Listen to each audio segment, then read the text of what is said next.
오늘 우리 함께 나눌 말씀, 은혜의 말씀, 시편 142편입니다.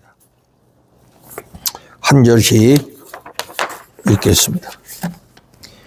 내가 소리내어 여호와께 부르짖으며 소리내어 여호와께 간구하는도다.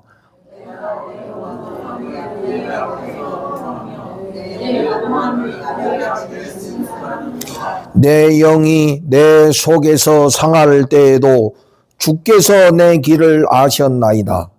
내가 가는 길에 그들이 나를 잡으려고 올무를 숨겼나이다.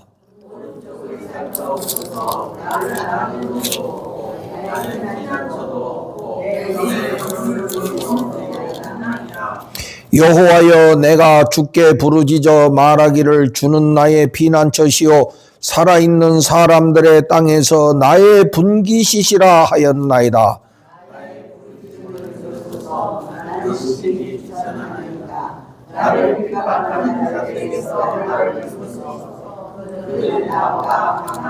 내 영혼을 옥에서 이끌어내사 주의 이름을 감사하게 하소서. 주께서 나에게 갚아주시리니 의인들이 나를 두르리이다. 아멘. 예, 오늘도 하나님 말씀에 여러분 크신 은혜가 임하시기를 바라고, 깨닫고 또 도전받고 또 새기고, 예, 그 말씀을 또 여러분 삶 속에서 실천하시고, 예, 적용하셔가지고 하나님의 축복을 경험하시기를 예수님의 이름으로 축복을 드립니다. 우리가 말씀을 읽을 때 가장 이제 은혜가 올 때가 언제냐면은 그 말씀하고 내 지금 상황하고 다 이렇게 뭔가 맞아 떨어질 때, 이게 은혜가 됩니다. 이게 나에게 주시는 말씀이다. 저도 이렇게 이제 뭐 평생 설교하는데 어떤 경우에 목사님이 나한테 설교하시는 것 같아요. 그래서 사실은 뭐 내가 왜 한 사람한테만 설교를 하겠어? 그죠? 모두를 생각하고 설교하는 건데, 그 말은 뭐야? 나하고 뭐가 맞았다 이거야. 내 상황하고 내 형편하고 뭔가 이렇게 맞았다 이거야. 그래서 은혜가 되고, 그래 맞아, 응? 이렇게 하는 그런 깨달음이 오는 것이지. 근데 우리 성경 말씀에서 보면 우리 성도들의 이 삶의 형편, 특별히 우리 인간의 그 심리적인, 이런 문제를 가장 많이 표현하고 고백하고 있는 것이 시편의 말씀입니다. 시를 모아놓은 거지, 이렇게 여러 시. 그 중에 이제 뭐 다윗의 시도 있지만은 다른 사람의 시도 있어. 그게 이런 여러 가지 시들을 묶어놓은 것이 시편이야. 150편이나 되죠. 그 우리나라에 유명한 고은이라는 시인이 있었어요. 나는 뭐 시를 잘 모르지만은 이 시를 읽으면 여러분 어떤 사람은 막 감동이 오는데 우리는 이게 도대체 뭔 말이지? 전혀 감동이 안 돼. 뭐 이런 경우가 있잖아요. 근데 왜 그러냐면은 이 시라는 거는 인간의 은밀한 내면의 언어다 이거야. 응? 이 인간의 그 은밀한 내면에서 나오는 언어이기 때문에 그 시인의 그 내밀한 그 세계를 우리가 어떻게 알겠어? 응? 이제 설명을 들을 때, 막 이런 시였구나. 뭐 이렇게 이제 아는 것이지. 응? 그거 여러분 공감하기가 쉽지 않다. 그 언어 자체가 굉장히 상징적이고, 비밀적인 이런 것들이 되기 때문에 우리가 참 쉽게 이해하기 어려워. 근데 또 어느 시는 또 막 쉽게 이해되는 것도 있기도 하긴 합니다. 그래서 그 고운의 시 중에 이런 것이 있어. 응? 둘이 앉아서 밥을 먹었는데 항상 그렇게 둘이 앉아서 밥을 먹었는데 알고 보니 사랑이더라. 여러분 이해가 돼? 그게 부부의 사랑이라는 거야. 응? 그러니까 여러분 밥 먹을 때 이런 게 사랑이구나. 무슨 이벤트 하는 게 사랑이 아니고 그렇게 함께 사는 게 사랑이다 이거야. 응? 뭐 별나게 하고 응? 딴짓하면은 그거는 여러분 잘못된 거지. 늘 함께 같이 마주보고 응? 앉아서 젓가락질을 하면서 함께 밥 먹는 그 부부의 모습 한번 생각해봐. 그게 사랑이더라. 사랑은 뭔 사랑이야. 밥하기 싫은데. 또 어떤 남편은 또 밥 먹으면서 뭐 간장이 덜 들어갔다고 그러고 막 소금 가져와 막 이러니 실컷 음식한 부인 앞에서 소금 탁탁 치고 말이지. 내가 옆에서 볼 때 그 기분 나쁠 것 같아. 속으로 네가 해먹어라. 그런데 차마 그렇게는 못하고. 응? 그러니까 여러분들도 어떤 식사가 되든지 이것이 사랑이구나 이렇게 생각하시고 짜면 조금 물을 더 넣으면 될 거 아니야. 알아서. 응? 아니면 나중에 물을 좀 더 먹던가. 응? 예. 그렇게 할 때 우리가 행복하지 않겠어? 또 시가 이런 게 있다고. 바다에 이건 내가 그 시를 정확하게 이해를 못하니까 그냥 설명만 하는 거야. 바다에 배를 이렇게 노를 져서 가는데, 여러분 그 바다에 가서 노 져본 적이 있어요? 우리 어릴 때 내가 부산에서 살 때 거기에 이렇게 다대포 해수욕장에 가면은 그 돈 주고 이게 배 타는 거 있어, 그죠? 이렇게 노 젓는, 그거 또 자랑한다고 열심히 하고 뭐 이러잖아요. 그런데 노를 젓다가 노를 놓쳤다.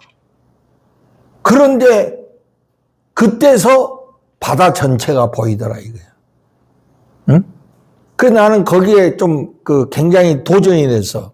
여러분 우리가 인생을 살 때 막 어떤 일에 막 집중하잖아요. 한번 잘해보려고. 나 이거 한번 이번에 잘해봐야지. 노를 한번 잘 져봐야지. 이런 것처럼 내가 이번에 이거 한번 잘해봐야지. 하고 막 그 일에 막 집중을 한다. 이게. 열심히. 그러다 보니까 다른 세계가 안 보여. 그거밖에 안 보이는 거야. 사실은 더 넓은 세계가 있는 건데. 그런데 노를 딱 놓쳤더니 이거 큰일 났네. 이렇게 한편 실망이 됐는데 다시 돌아보니까 바다 전체가 보이더라. 응? 인생 전체가 보이더라. 이게. 이런 게 시야. 어렵지 그러니까 여러분.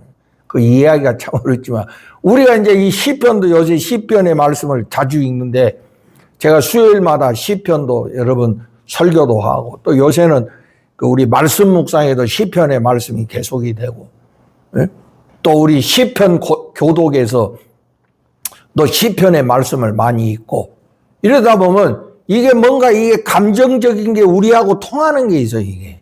왜냐하면 그 시대의 성도들의 시를 통해서 표현하는 거잖아요. 자기들의 그런 영적인 상태 또한 자기들의 신앙, 자기들의 감정을 그 시라는 걸 통해서 표현한 것이거든. 근데 인간은 옛날 사람이나 지금이나 감정적인 것은 통하는 거거든요, 여러분. 응? 뭐 이런 주변 상황은 달려졌지만은 인간의 이런 내면적인 이런 심리적인 거나 감정적인 거는 옛날 사람이 지금이나 똑같은 거야, 여러분. 그 배고프면 눈에 안 배는 게 없고 그 옛날 사람 지금이나 똑같아. 뭐 절제 좀 더 하냐 안 하냐는 차이지. 그렇기 때문에 이 시편이 성도들의 사랑을 받는 그 말씀 중에 하나가 된다. 근데 저는 이제 시편의 그 말씀들을 읽으면서 참 이게 내 감정하고 내 어떤 그 심리적인 이런 상태하고 딱 이렇게 교차가 될 때 굉장히 많은 생각을 하게 돼. 신앙이라는 게 뭔가를 깊이 생각해 보는 거예요. 여러분 요새 우리 이런 학습의 이론 중에 중요시 여기는 것이 메타인지라는 게 있어요. 인지라는 거는 인간은 이 머리의 사고작용을 통해서 뭐 지식도 습득하고 또 어떤 도전도 하고 깨달음을 갖고 그러잖아요. 이런 걸 인지작용이라고 그래요. 인지.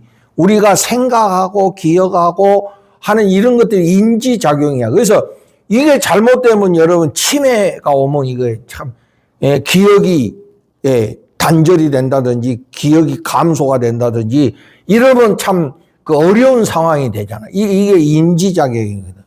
근데 이 메타라는 말은 사실 헬라어에서 온 건데 메타라는 말은 아주 우리가 이렇게 어떤 물건을 볼 때 겉모양만 보고 그거 둥근 거네?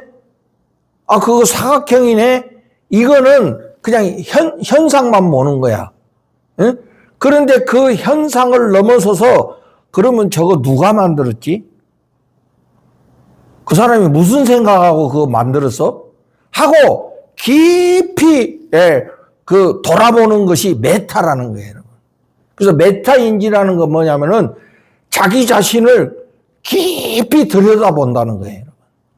그냥 눈에 보이는 현상만 보고 내 눈에 보이는 것이 전부라고 생각하면 사람은 이게 잘못 판단하는 거거든. 근데 한번 그 현상을 넘어서서 깊이 들여다본다. 그래서 그거를 이제 또 다른 말로 하면 자기 성찰이라고 하는 거예요. 자기를 깊이 돌아볼 줄 아는 이 성찰의 능력이 있어야 그 사람이 훌륭한 사람이 되는 거야. 근데 대부분 보면 눈에 보인 것 같고, 제가 이렇게 오늘 우리 대한민국 사회에 이런 돌아가는 이런 특히 요새 SNS 뉴스 이런 거 보면은 너무 현상적인 거예요. 눈에 보이는 것만 갖고. 옛날에 어떤 목사님이 이런 봉변을 당한 적이 있어. 호텔 커피숍에서 자기 딸하고 만나서 이제 무슨 일 때문에 만나가지고 이제 차를 마시고 이렇게 나오는데 누가 그걸 봤어. 그래 이 사람이 뭐냐면 우리 목사님이 호텔에서 젊은 여자하고 나왔다고. 이래가지고 말을 퍼뜨린 거예요. 이런 사람들이 있어요 없어요 주변에? 그럼 자기 딸하고 호텔에 가서 호텔이 잠자는 데만 있나? 밥 먹는 데도 있고 커피숍도 있고 그런데. 그런데 우리 목사님이 머리가 희끗희끗 해가지고 말이야. 응? 젊은 여자하고 같이 나오더라 이거야. 그러면 못 모르는 사람은 우리 목사님이 정신이 나갔나? 웬 젊은 여자하고 호텔에서 나와? 이런 식으로 여러분 말이 되면 내용은 모르고 완전 이상한 사람 돼버리는 거 아니야? 응? 요새 우리 사회가 너무 그런 식이야, 내가. 겉만 보고 이렇다 저렇다 막 확정적으로 말해버리는 거야. 확정적으로. 그러니까 자기 말이나 자기 행동에 대해서 깊이 돌아보지를 않아. 이게 참 미성숙한 그런 사람들의 모습이야. 근데 우리가 신앙인이라면은 그러면 안 되지. 우리가 진정한 신앙이라면 자기 성찰을 할 수 있는 사람이 돼야 돼요.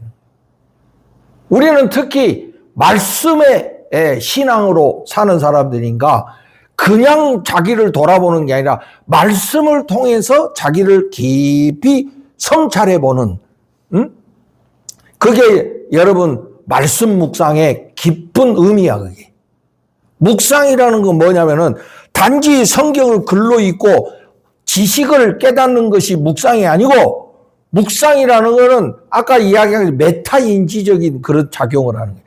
그 말씀을 통해서 깊이 자기를 들여다보는 거예요. 어떤 사람은 그렇게 이야기했어요, 여러분. 묵상은 소가 되새김질하는 것과 같아. 여러분, 소는 되새김질을 한다고 그러잖아.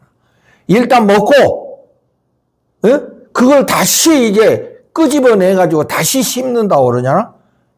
그러니까 우리가 말씀을 들었어. 근데 그걸로 끝나는 게 아니라 그것이 생활 속에서 다시 그거를 이끌어내서 다시 내 삶에서 비춰보는 거. 이게 말씀 묵상하는 거예요. 이런 신앙생활을 오랫동안 하면 그 사람이 얼마나 신앙적으로 성숙한 사람이 되겠냐고. 근데 이런 것들을 안 해. 안 하고 그냥 단편적이고 현상적인 이런 것만 하니까 성숙하지 못하고 이렇게 되는 거야. 그런데 이 시편의 말씀들은 정말 우리 자신을 깊이 들여다볼 수 있는 우리의 어떤 이 마음에 이런 깊은 것을 돌아볼 수 있는 이런 통로가 되는 말씀이다. 라는 그런 깨달음을 저는 많이 갖습니다. 그래서 시편을 이렇게 해서 성도들이 시편의 말씀을 사랑하게 되는구나 하는 생각을 하게 되죠. 근데 오늘 시편의 말씀을 이제 여러분들과 나누려고 하는데 이 142편 여러분 한번 그 본문을 한번 그 옆에 제목이 있죠. 제목이 그 가로 안에 뭐라고 되어 있습니까? 우리 다 같이 한번 읽어보시죠. 시작.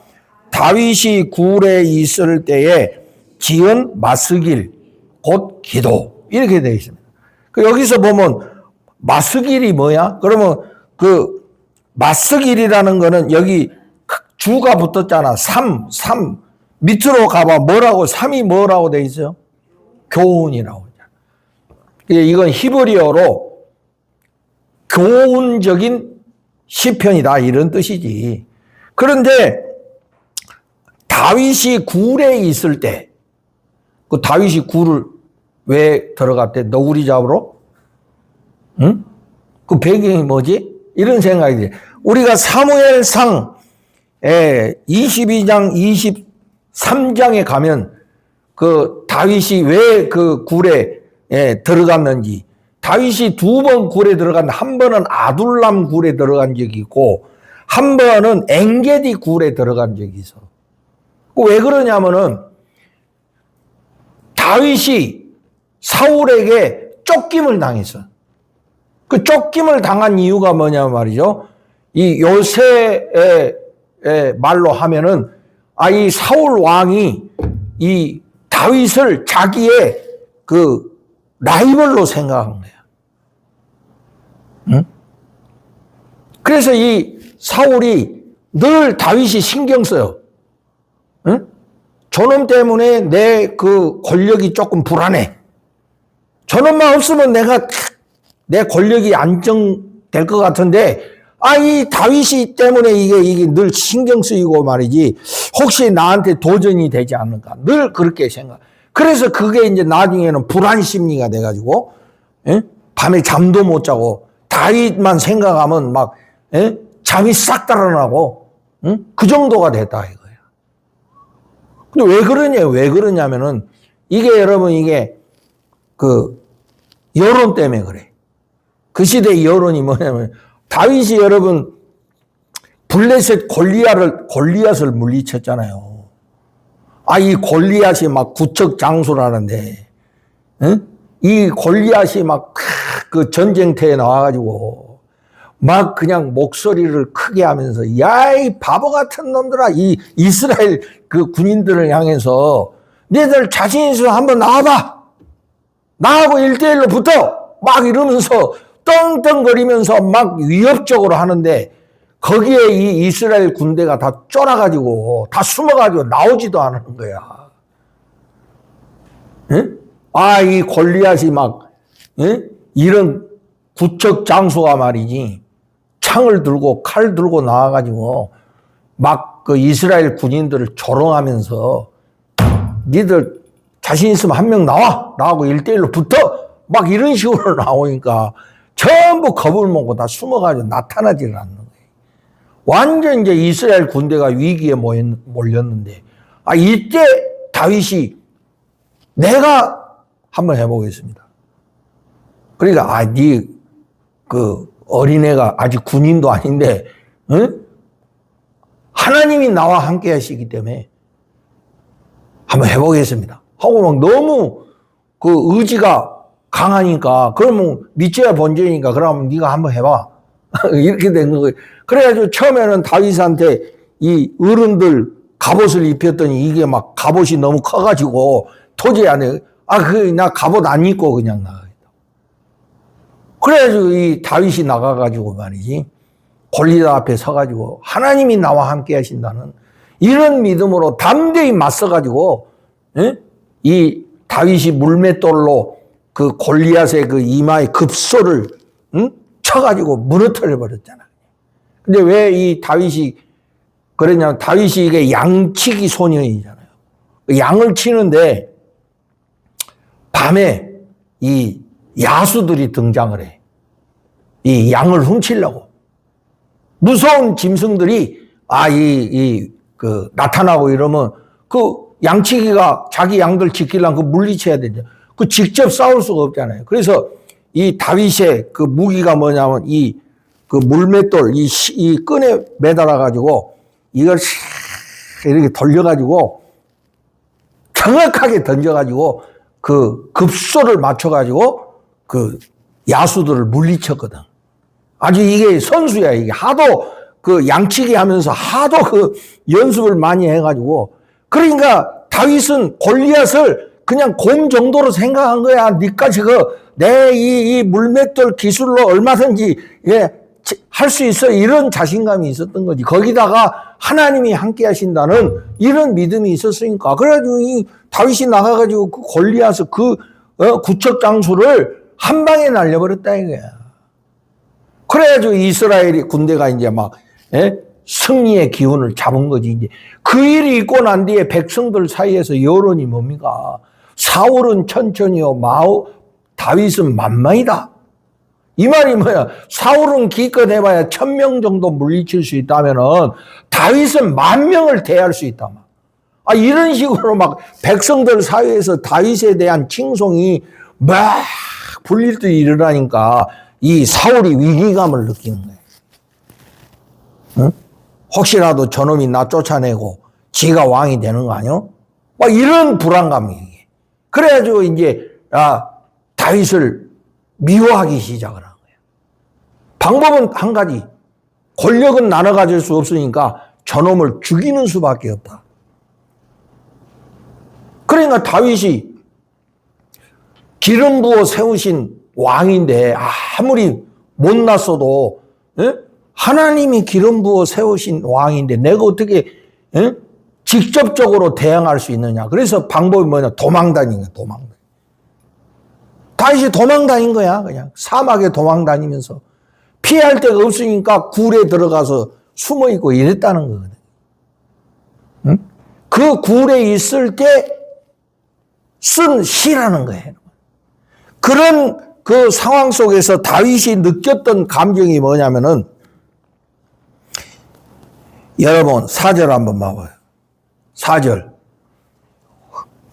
오른쪽을 살펴보소서. 나를 아는 이도 없고 나의 피난처도 없고 내 영혼을 돌보는 이도 없나이다. 이 세상에 나밖에 없다 이 소리거든. 이게 여러분 이런 감정이 뭐냐면 고립감이라고 그래요. 고립. 남밖에 없어. 지금 이 상황 속에서 나밖에 없다는 걸 느끼는 거예요. 이게 고립감. 이게 이제 제가 이 말씀, 우리 나이 들면 이게 이런 감정이 찾아온다. 이 세상에 나밖에 없는 것 같아. 분명히 옆에 가족들이 있는데도 이거는 심리적인 거거든. 환경적인 게 아니라, 그러니까 수많은 사람들 사이에 있으면서도 나 혼자라고 느끼는 거예요. 알고 보니까 전부 이거 적이고 내 편 아무것도 없어. 이 남편도 정말 남의 편이야. 알고 봤더니. 그래서 남편이라고 했나? 남의 편이야. 이게 내 편이 아닌 거야. 응? 결국 인생 나 혼자지 뭐 누구도 예? 교회 목사님, 아이 목사님도 남이야. 알고 봤더니 남이더라고. 응? 그렇게 오래 신앙생활에서 알고 보니까 다 남이더라고. 내가 어려운 일 당해보니까 말이지 다 남이야. 뒤에서 다 자기들 이익이나 생각하고 자기들 계산, 자기들 주판이나 튕기고 있고 말이지. 아, 이 세상에 나밖에 없어. 나를 돕는 사람은 아무도 없어. 이게 이제 고립의 감정이라는 거예요. 이거는 팩트하고 틀린 거예요, 여러분. 사실하고 감정하고는 틀리거든요, 여러분. 그래서 그 고립감이 우리 자신을 두렵게 만들고, 두렵게 생각하고, 불안하게 하고, 나중에는 절망감이 이러는 거야. 아, 내 인생이 이렇게 망치는구나. 이런 이제 막 자기 건강에 좋지 않는 이런 생각들을 하게 돼요. 그러다가 어느 날 말이지, 여러분, 이상한 현상이 일어나는 거예요. 누구요? 늘 보던 사람인데, 누구요? 갑자기 그러면 여러분, 이게 큰일 나는 거예요. 뭔 말인지 알겠어? 응? 누구요? 이러면 이제 이게 벌써 이제 이게 넘어가 버린 거예요. 그게 왜 그런 일들이 생기냐면 이런 감정에서도 나오는 거예요. 무서운 거죠, 사실. 고독은 죽음에 이르는 병이라고 그러잖아요. 응? 그래서 그런 고립감으로 인해 가지고 나밖에 없구나. 여러분 굴 속에서 암담하고 절망스럽고 이 세상에 나밖에 없다는 이런 상황에 빠져버리는 거예요. 빠진 거예요. 응? 근데 거기서 여러분 만약에 다윗이 무너졌다고 그러면 뭐 다윗의 시편은 성경이 없었겠지. 바로 그런 상황 속에서 다윗이 믿음으로 그 고립감을 이겨내고 그 불안한 상황들을 이겨내고 승리한 시편이 오늘 우리가 함께 읽은 말씀이다. 오늘 우리가 거기서 뭔가 배우고 도전을 받아야 되겠다. 여러분, 오늘 우리들이 신앙생활 하면서, 문제가 뭐냐면, 내 그렇게 해야지. 나 오늘부터 정말 기도로 승리할 거야. 이렇게 해놓고, 쉽게 또 돌아가 버린 거예요, 옛날로. 이게 문제야, 여러분, 이게. 은혜는 받았어. 도전은 받았어. 이래놓고, 내가 항상 내가 신흥동에 있을 때 걱정되는 게, 은혜 받고 험한 길 내려가다가 다 까먹고 가는 것 같은, 그럼 어쩌지? 예? 그런 얘기. 여러분들도, 실컷 설교도, 그래, 이제 내 믿음으로 승리해야지. 해놓고, 집에 가면서 새카맣게 잊어버리고, 집에 가서 또 드라마 보면서 새카맣게 잊어버리고, 옛날로 딱 돌아가 버리고, 응? 전혀 변화도 없고, 달라지지도 않고, 여전히 그 상황 속에 빠지. 이게 우리 신앙의 약점이야, 여러분. 다 알아, 이론적으로. 그래, 그런 고립감이 왔을 때, 그런 절박한 상황, 하나님께 기도해야지. 그거 모르는 사람 손 들어, 여기서. 응? 다 알잖아요, 여러분. 근데 문제는 그렇게 하냐가 중요한 것이지. 그렇게 행동을 하느냐가 중요한 것이지. 예? 깨닫고 아는 것으로 멈추면 그 뭔 소용이 있습니까? 이게 우리 신앙인들의 약점이라는 거예요. 응? 저도 그렇고, 여러분. 그래서 우리가 이런 약점에서 무너지지 말고 그것을 딛고 일어서서 다윗처럼 어떤 상황에서든지 피난처이신 하나님께 나아가서 승리하는 저와 여러분이 되시기를 간절히 소망합니다.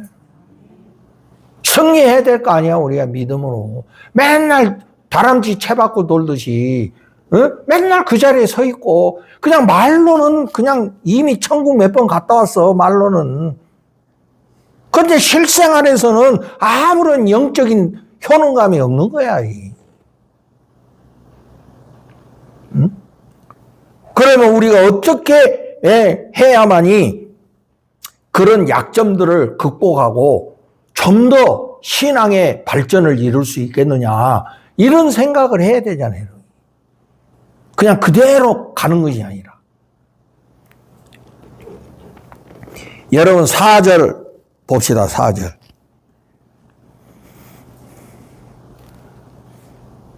아니 4절이 아니고 1절.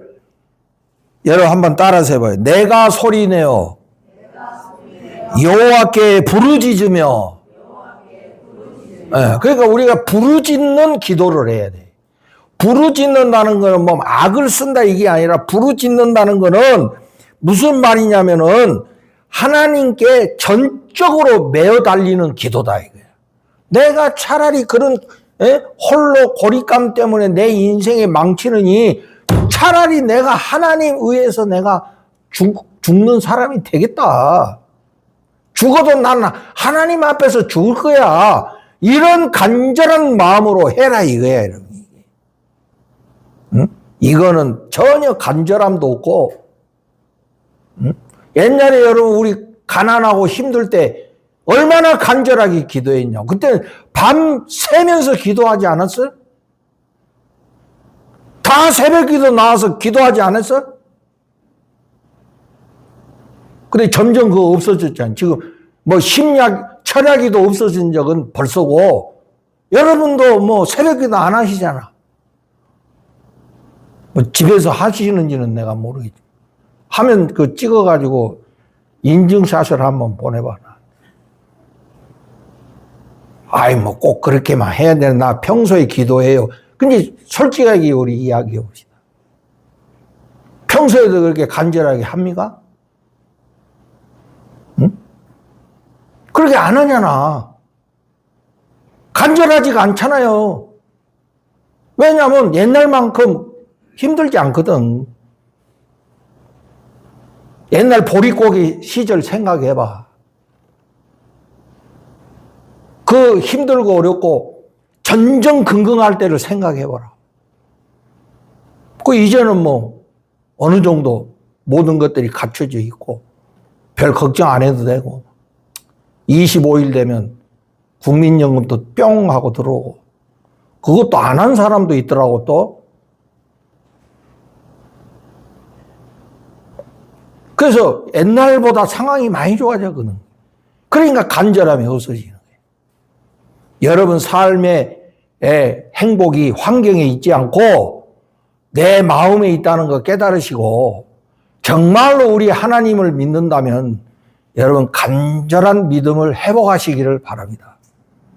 되찾아야지 그렇게. 그래야 우리가 승리할 수 있어요. 여러분 3절. 내 영이 내 속에서 상할 때에도 다 같이 주께서 내 길을 아셨나이다. 여러분 우리가 답답한 게 내일 어떻게 될지를 몰라. 정말 앞으로 어떻게 될지 모르겠어. 나도 여러분 우리 신일교회가 앞으로 어떻게 될지 나도 모르겠어. 근데 중요한 건 이대로만 가면 안 된다는 거지. 뭔가 달라져지고 새로워져야 된다는 거 알아. 근데 모르겠어 내가. 응? 어떻게 해야 될지, 이거 무슨 일이 우리 앞에 펼쳐질지 모르겠어. 그래서 어떨 때는 걱정이 되고 염려가 되고 그래요 여러분. 그런데 그런 가운데서 힘이 되는 거는 오늘 말씀대로 주께서 내 길을 아신다. 우리는 미래를 알 수 없지만 주님은 우리의 길을 알고 계시다는 거야.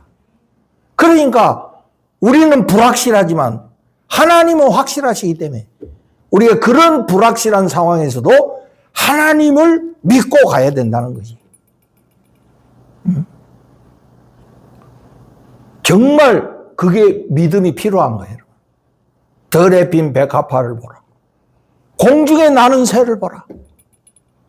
하나님이 책임지시지 않느냐. 하물며 너희일까 보냐.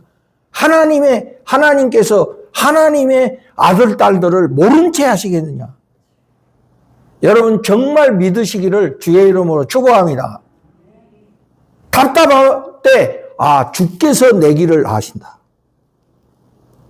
이런 믿음을 가지고 우리 강하고 담대하게 나아가시기를 바라요.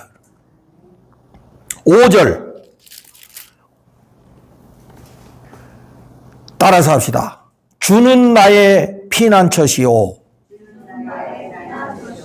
살아있는 사람들의 땅에서 나의 분깃이시라. 아멘. 여기 분깃이라는 말 좀 생소하죠. 이게 뭐냐면 분깃이라는 말은 이건 나의 재산, 나의 상속이다 이런 말이에요. 그러니까 이 세상에 땅에 있는 것이 내 소유가 아니고 하나님이 우리의 재산이시다. 하나님이 나의 상속이시다. 이런 거거든, 여러분. 그러니까 여러분 이 땅에 살면서도 이 땅에 자기의 재산을 쌓는 사람이 아니라 어디다가 자기 재산을 쌓아? 하나님께 자기 재산을 쌓는 사람이에요. 이런 사람이 하나님이 자기의 분깃이라고 말할 수 있는 거예요. 인생의 행복은 재산의 넉넉함에 있는 것이 아니라는 것이거든요. 하나님께 소망을 두는 사람이 진정으로 행복한 사람이다. 응? 이 세상의 것에 소망을 두는 사람은 그 어리석은 사람. 그게 누가복음 12장의 어리석은 부자의 이야기 아닙니까? 이 땅에다가 자기 재산을 쌓는 것에 소망을 두는 사람, 그게 어리석은 부자거든요. 근데 진정한 믿음의 사람은 하나님께 자기의 재산을 쌓는 사람. 그게 무슨 말이겠습니까, 여러분? 하나님께 재산을 쌓아가는 뜻이 뭐겠습니까? 좀 더 하나님께 가까이 가는 것을 말하는 것이지. 하나님이 나의 소망이십니다. 하나님이 나의 미래이십니다. 하나님이 내 인생의 주관자이십니다. 이렇게 하나님께 가까이, 하나님을 전부로 생각하는 그런 사람이 하나님께 부를 쌓아가는 사람이다. 다윗이야말로 그런 사람이었다. 이게. 세상적으로 자기 편 아무도 없고 다 자기를 멀리하는 이런 사람들밖에 없는 이런 외로운 상황 속에서도 다윗은 하나님이 나의 분깃이다. 이런 믿음을 가지고 하나님께 풍요로운 그런 사람이었다는 거예요. 이 세상의 풍요로움보다 하나님께 더 풍요로움을 쌓는 그런 사람이었기 때문에 이런 고립감, 절망감을 이기고 승리할 수 있었다는 거죠. 여러분 로마서 8장 31절을 한번 찾아봅시다. 로마서 8장 31절.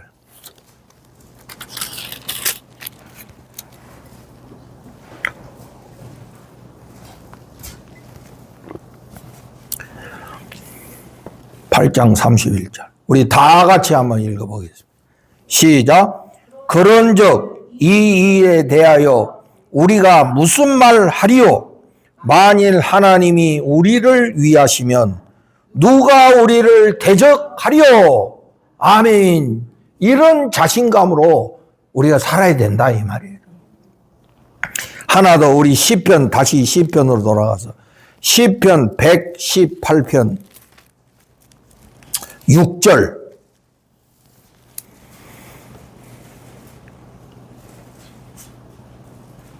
시편 118편 6절 우리 다 같이 읽겠습니다. 시작.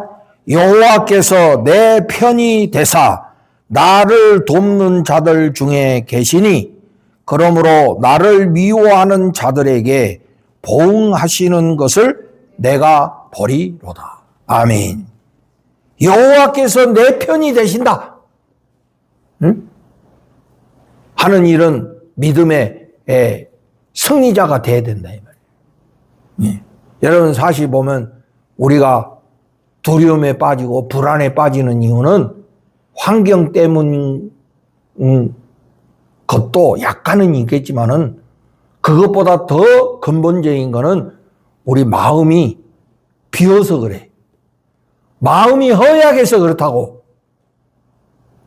응? 마음이 허약하니까, 예? 이럴 때 사탄이 그 틈을 뚫고 여러분을 공격해서 여러분을 삼켜버리는 거예요. 응? 그래서 그런 그 마음에서부터 승리자가 되기 위해서 오늘 이 시편의 신앙들을 여러분 본받으시고 하나님께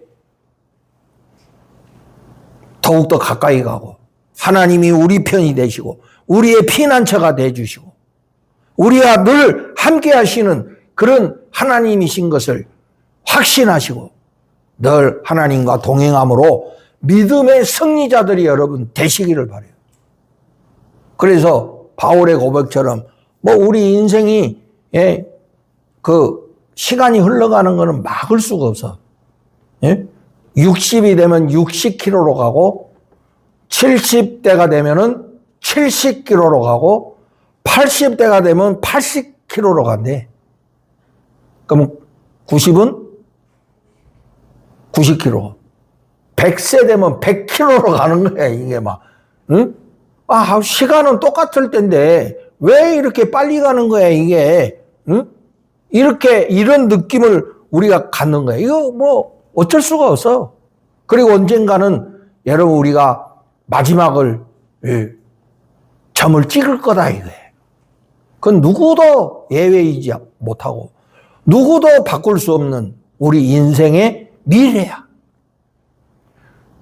그러나 그것도 하나님께 주권을 맡기고 주님이 우리를 부르시는 그날까지 우리가 믿음의 승리자가 돼야 되겠다 이 말이에요.